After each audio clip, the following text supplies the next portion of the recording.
Hoje, 28 de novembro de 2018, estamos iniciando o nosso Uniesportes desta quarta-feira com muitas novidades.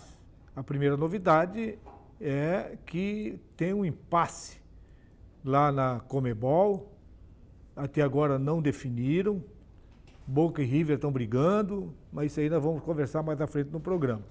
Tivemos ontem também, na sede da FCF, a festa, que é um praxe da Federação Catarinense de Futebol, em todos os anos que terminam as competições. Em anos anteriores era feito em Florianópolis, tinha aí uma empresa que fazia a finalização, fazia a escalação da seleção, e de lá para cá não fizeram, então a federação está fazendo lá na sede da própria federação. E ontem tivemos aí, então, os eleitos, os principais jogadores da Série C do Campeonato Catarinense, e também já se discutiu essa semana sobre o aumento de números da Série C para 2019. Mas vamos começar falando da festa de ontem, que o Ingo esteve lá representando a TV e a Rádio Univale. Como foi a festa, Ingo? Estava dentro dos conformes, os eleitos dentro das suas posições foram os melhores mesmo? Boa tarde. Boa tarde, Eladio. Boa tarde a você da Univale. Realmente a festa muito legal ontem, organizada pela Federação Catarinense.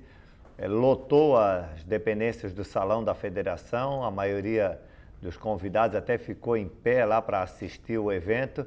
E claro que dentro da equipe que foi selecionada, a seleção da Federação Catarinense, assim como a própria seleção brasileira também, alguns nomes não agradaram, não deu para entender, mas no geral a seleção foi muito bem montada, muito bem eleita. A seleção teve o goleiro Tigre, do Hercílio Luz, o lateral direito Edilson do Brusque, o lateral esquerdo Ayrton do Brusque, a zaga Zé Antônio do Hercílio Luz e o Rogério do Marcílio Dias.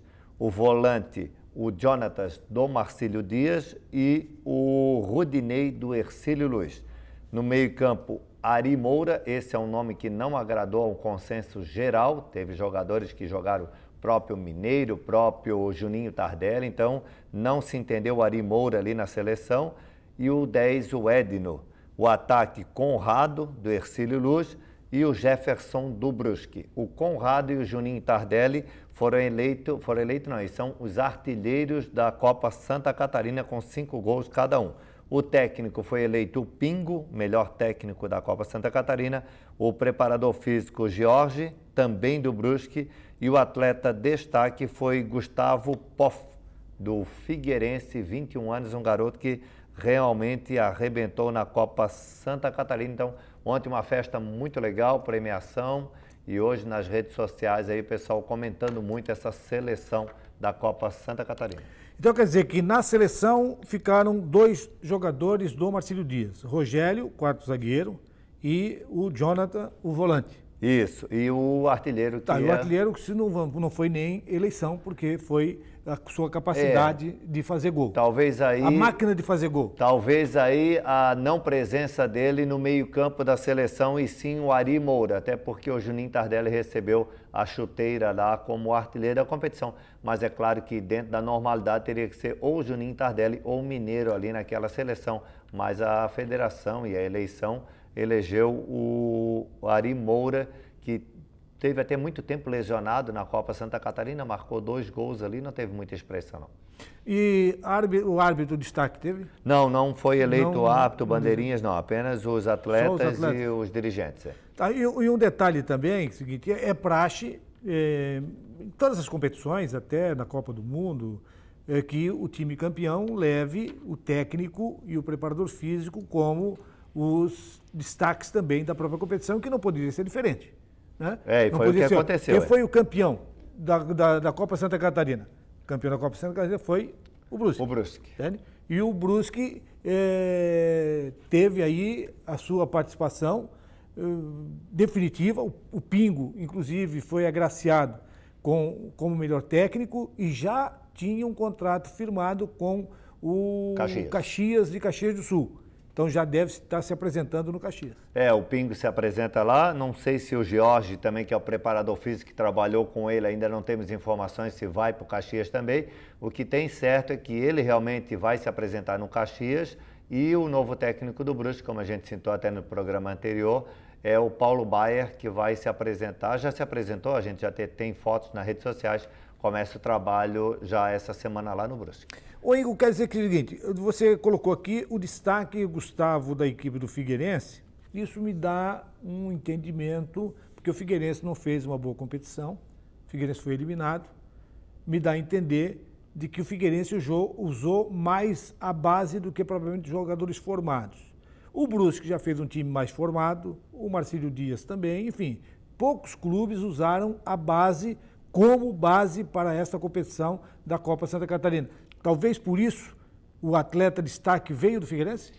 O Figueirense usou o Sub-20 para jogar essa Copa Santa Catarina e aí a federação resolveu valorizar o que realmente a federação valoriza muito, tanto que campeonatos como a Série B, eles colocam no Sub-23 para dar oportunidade. É claro que muitos clubes ainda não têm, o próprio Marcílio Dias não tem a categoria de base formada ali no Sub-20, Sub-23 ali, então eles fazem esse tipo de abertura para a categoria de base aparecer.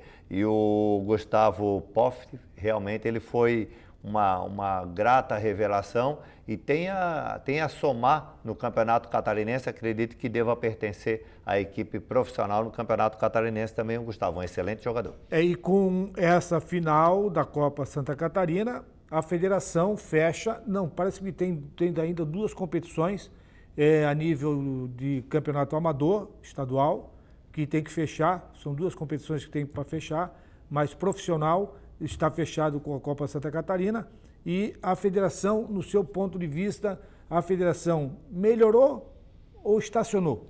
Olha, pelo que a gente viu lá, principalmente, vamos falar no contexto geral, em termos de atendimento, principalmente o pessoal da imprensa ali, na minha opinião, a federação melhorou, o pessoal encurtou muita distância com a gente ali e a organização em termos de campeonato, premiação, é claro que a arbitragem sempre é discutível, porque errar é humano, então sempre vai acontecer. Mas, na minha opinião, a federação melhorou bastante, fechou o ano aí profissional com chave de ouro, nenhum campeonato dependendo de justiça, alguma coisa, fechou tranquilo o ano aí e já vai se preparando para o próximo ano, principalmente a Série C aí, essa semana a gente teve informação que a Série C pode chegar a ter até 15 clubes participantes na Série C.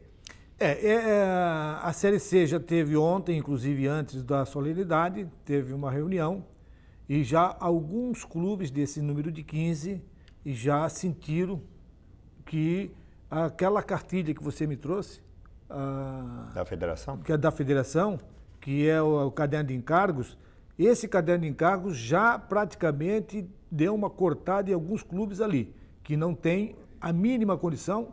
Um deles, me parece, não estou aqui afirmando, mas me parece que um deles é o aqui de Navegantes, a Portuguesa, e o outro é o tal de Santa Catarina, que o Maurício, que é um empresário de futebol aí, que de vez em quando ele cria, mas só que ele não tem paradeiro. Um dia joga lá em São João Batista, outro dia joga não sei aonde, outro dia joga lá em Toledo, enfim, cria-se um obstáculo. E esse caderno de encargo da federação já deu uma filtrada aí, mas isso aí nós vamos conversar ainda ao longo dessa semana e talvez até na próxima semana a respeito dessas categorias que estão sendo trabalhadas pela federação.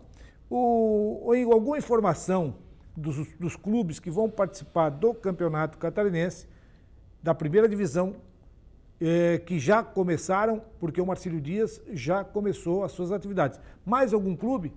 A gente tem informação, ontem a gente já citava também, então para relembrar o torcedor, o Tubarão acertou com o técnico Silas, o Silas é o novo técnico do Tubarão. Isso quer dizer que o Tubarão indicou o Silas e já começa a trabalhar ou vai começar a trabalhar em dezembro? Não, já começou a trabalhar esta semana, o Joinville também começou a trabalhar esta semana também. E o Mabilha é o técnico do Joinville? Não, o Mabilha é o técnico do Metropolitano. Vai se manter no Metropolitano, só que ali há uma divergência muito grande porque a eleição foi adiada, então ainda não teve eleição esse ano, mas deve ser esse ano para o Mabilha ser efetivado. Então, geralmente, as equipes, como a gente citou agora há pouco, o Paulo Baier é o treinador do Brusque, as grandes equipes como Figueirense, Criciúma, Tubarão, Avaí, praticamente já tem tudo montado para o Campeonato Catarinense. Para essas equipes é o que eu digo, que serve como um laboratório o catarinense, porque jogam o Campeonato Brasileiro. Tá, e você acredita que Tubarão, Hercílio Luz, Brusque, que terminaram agora a Copa Santa Catarina, essas 3 equipes vão manter a grande maioria de jogadores no seu elenco? Ou vai depender? Pô, o Paulo Baier está chegando agora. O Paulo Baier estava dirigindo o Próspera. Está chegando agora, o Pingo está saindo, deve ter levado daqui 1 ou 2 jogadores, normalmente ele leva para o Caxias, e ele vai ter que formar o elenco dele. A desvantagem da saída do Pingo e a entrada do Paulo Baier ali é que o Pingo vai levar jogadores com ele, com certeza. Há sempre essa composição do A informação técnico. que eu tenho do Clóvis Furlim, que é um dos diretores do Caxias, ele me passou que o Pingo estaria se apresentando lá em Caxias do Sul, já com 2 atletas com ele. Sim, aí provavelmente com o decorrer dos treinamentos ali, jogos, treino, ele também, automaticamente, ele tem alguns nomes aqui do Campeonato Catarinense, de Santa Catarina e também do Brusque. A diferença é que o Paulo Baier vem de um Próspera, que para trazer algum jogador do Próspera para jogar no Brusque uma Série A é muito difícil, até porque a gente sabe que nomes importantes ali já estão em outros clubes, então fica muito difícil. O Paulo Baier vai ter que pegar os jogadores que ali ficar e depender da diretoria para aqueles que virão.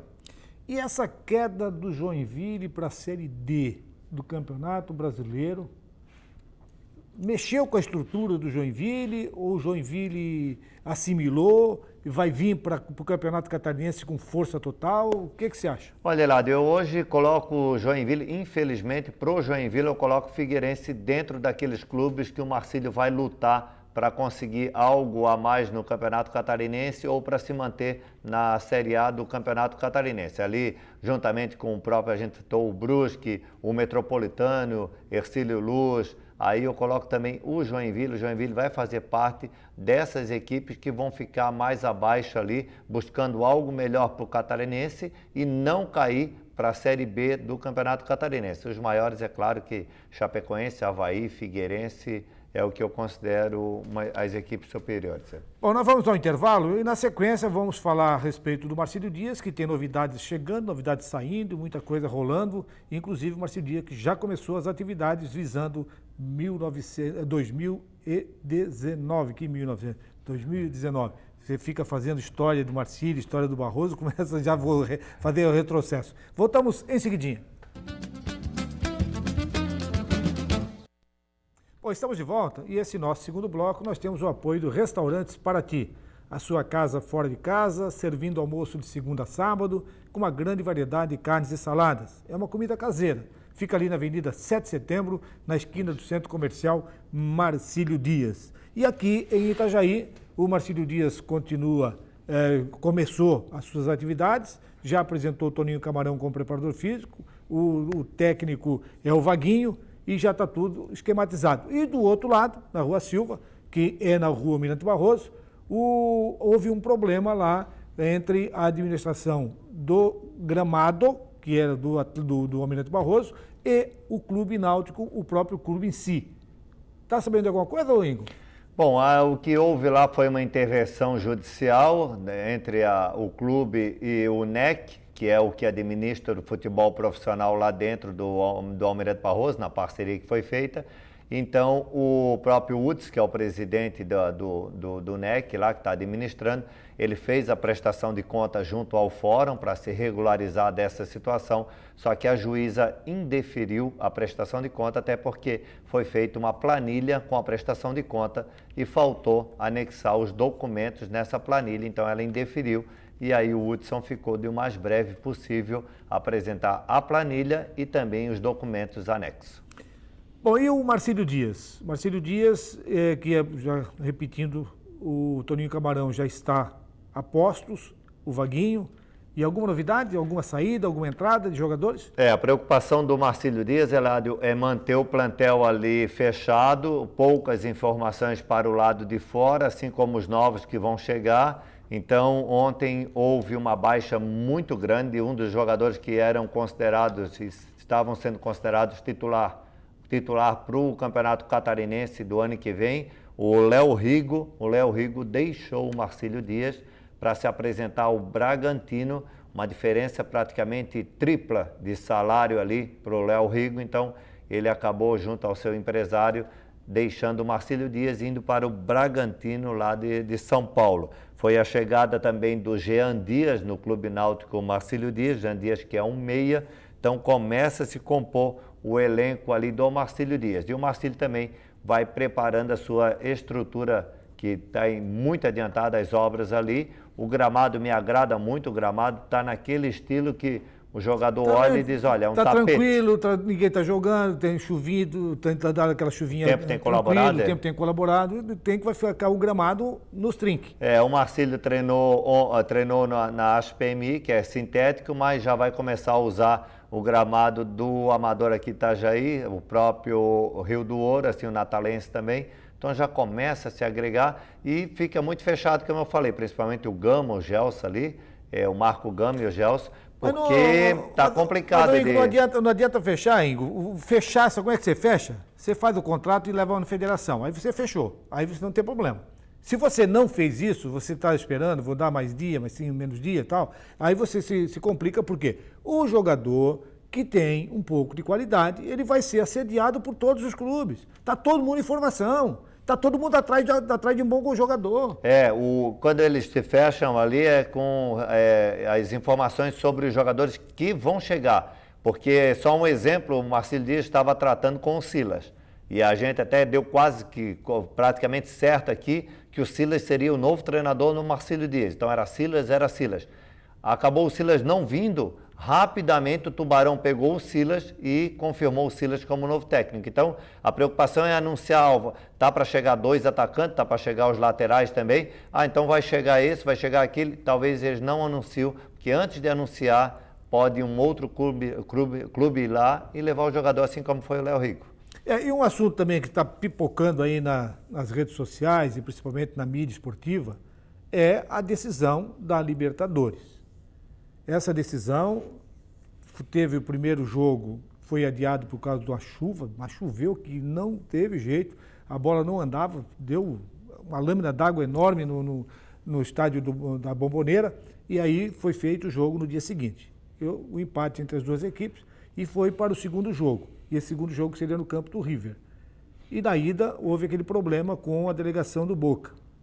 E ontem foi decidido nada. Ninguém decidiu onde é que ia ser. O presidente do Boca quer ser homologado campeão da Copa Libertadores, da Taça Libertadores, por parte da Conmebol. E o que você está entendendo disso aí? O que eles preveram ontem foi praticamente a data, que seria 8 ou 9 de dezembro. Só que, se eu não me engano, dia 14 já joga pelo Mundial. Então, é jogo rápido, tem que se resolver rápido. Colocou-se as 3 situações lá entre o Paraguai, o Catar e os Estados Unidos, onde vai acontecer o jogo. E realmente é lamentável a situação. A Argentina deixou o mundo todo estava de olho na Argentina, deixou de colocar um exemplo para o futebol ali, a Argentina ali, como uma péssima imagem que a gente vê por redes sociais hoje. A internet, redes sociais, é muito, muito rápido, então passou-se para o mundo uma violência e assim a gente sabe que a violência não ficou só na depedração do ônibus do Boca. A gente viu os arredores do estádio, vários vídeos ali de torcedores que realmente não tem a mínima condição de ter futebol lá na Argentina lá. Então, acredito que talvez no Catar, onde os homens lá vão zerar os ingressos, porque sempre é zerado lá, e aí todo mundo fatura e se faz a final. Eu já vou um pouquinho mais, ser um pouquinho mais pessimista e também um pouco sarcástico. Haja vista que já aconteceu uma guerra entre Boca e River, e o River foi considerado campeão porque teve torcedores do Boca que jogaram spray de pimenta no túnel em que estava a equipe do River, não puderam retornar para o campo de jogo, e aí o tribunal deu ganho de causa para o River, e o River levou vantagem. Agora, o presidente do Boca está usando o mesmo expediente. Ele vai esperar todos os recursos no tribunal, o tribunal que deu no passado para o River. Qual será a atitude do tribunal agora? Vai fazer o mesmo peso e a mesma medida, homologando a equipe do Boca como campeã? Realmente é o que o presidente do Boca está esperando, esse tipo de atitude, porque já pagou dessa forma também. E você citou bem, geralmente foi nesse caso mesmo, no túnel ali, que houve o gás ali. Então não foi algo assim tão assombroso como foi essa depedração do ônibus do Boca. Evitou, claro, que tivesse o jogo, mas de uma forma que foi o presidente do Boca, ele tem razão em bater de frente ali, porque dessa vez a vantagem está do lado dele. E assim, eu acho mais do que justo, tá, esse tipo de situação ali, porque a gente ainda vê hoje no futebol coisas assim lamentáveis, pintar vestiário em véspera de jogo, soltar foguete em hotel de equipe para não dormir a noite toda para no outro dia não conseguir jogar. Então, esse tipo de atitude tem que ser pesada a mão mesmo para acabar com isso. Aqui teve um episódio com o Lauro Burgo aqui, em Itajaí. Eu acho que o Lauro Burgo era treinador do Marcílio, andou mandando botar pó de mico, não sei o que, lá no vestiário, lá deu um problema lá, que não deu para lavar, foi um negócio complicado. O Lauro Burgo fez coisa nesse campeonato catarinense. Nós tivemos agora na série, não vou citar não, mas tivemos agora na série série C do campeonato catarinense, tivemos também criolina no vestiário, foguete em cima do hotel que do time visitante estava hospedado. Tivemos essa situação aí que ainda acontece. Resumindo, Ingo, eu acho que os tribunais têm que tomar uma decisão. O clube, infelizmente, vai ter que ser penalizado. Porque o torcedor que vai para o estádio e de pedra e que cria aquele clima todo, não dá continuidade ao jogo, invade campo, o clube tem que ser penalizado, infelizmente, que é a única maneira de você coibir esse tipo, porque você vai chegar ao momento que é o seguinte, se vocês continuar brigando, não adianta fazer time de futebol, porque vocês brigam, nós fizemos time de futebol, vocês brigam, nós perdemos, no tapetão. No mundo, dá para se considerar o torcedor brasileiro como um dos mais exaltados que existe, até pelo sangue quente de ser... os hooligans. Mas lá... Eles eram violentos. A gente lembra aí de tempos atrás... Mas foram banidos, tá? Os hooligans foram banidos. Tempos atrás aqui no Brasil, aqui no Marcílio, aqui, ó, quantos radinhos de pilha o Dalmo Bozano levou para casa? Rádio de pilha, moeda, como é que se acabou com isso? Punindo. E a gente puniu, e hoje tem estádios aí que praticamente a arena do Atlético Paranaense, tu tem a cerca na cintura, não há proteção nenhuma, mas também não se joga um copo dentro do campo. Se puniu e se deu o exemplo. Assim tem que ser a Libertadores, tem que acabar com esse negócio de violência, de agressão, punir ali que acaba. E o detalhe também, né, fica ruim para o sul-americano aqui, o presidente da FIFA estava no estádio para assistir essa grande final. Os brasileiros não tiveram competência para fazer essa final ser aqui no Brasil, que poderia ter sido no Brasil. A final poderia ter sido aqui. E nós não tivemos competência e perdemos para os argentinos, e eles foram fazer e fizeram essa lambança toda que fizeram. É só lamentar e torcer para que a Conmebol haja da melhor maneira possível, da maneira mais correta possível, que o tribunal use os pesos e medidas que usou em outras oportunidades, porque o Boca estava indo para o estádio para se apresentar e jogar. Ele foi impedido de jogar. Seus atletas, ou vários atletas, ou alguns atletas, tiveram lesões, e essas lesões, com certeza, tirariam eles da competição. e por isso que o presidente do Boca está reclamando. A própria parte psicológica, né, Eladio? A gente que já participou de tantos jogos aí, principalmente importantes aí, tu não tem a mínima condição de tu passar por uma situação que eles passaram em questão de 1 ou 2 dias, tu entrar em campo e jogar e trabalhar como eles têm que trabalhar, porque o futebol também é considerado um trabalho, então não tem a mínima condição de trabalhar e apresentar o melhor futebol. Nessa situação eu vi ontem ainda jogadores saindo do hospital momentos depois dessa agressão com um curativo no rosto ali, então não tem a mínima chance. Vamos esperar que as coisas entrem nos eixos e que aqui o Marcílio Dias continue o seu trabalho de preparação para 2019. Um abraço, Ingo, e amanhã estaremos de volta. Grande abraço, Eladio, e amanhã traremos mais informações aí do nosso marinheiro. Um abraço e até amanhã.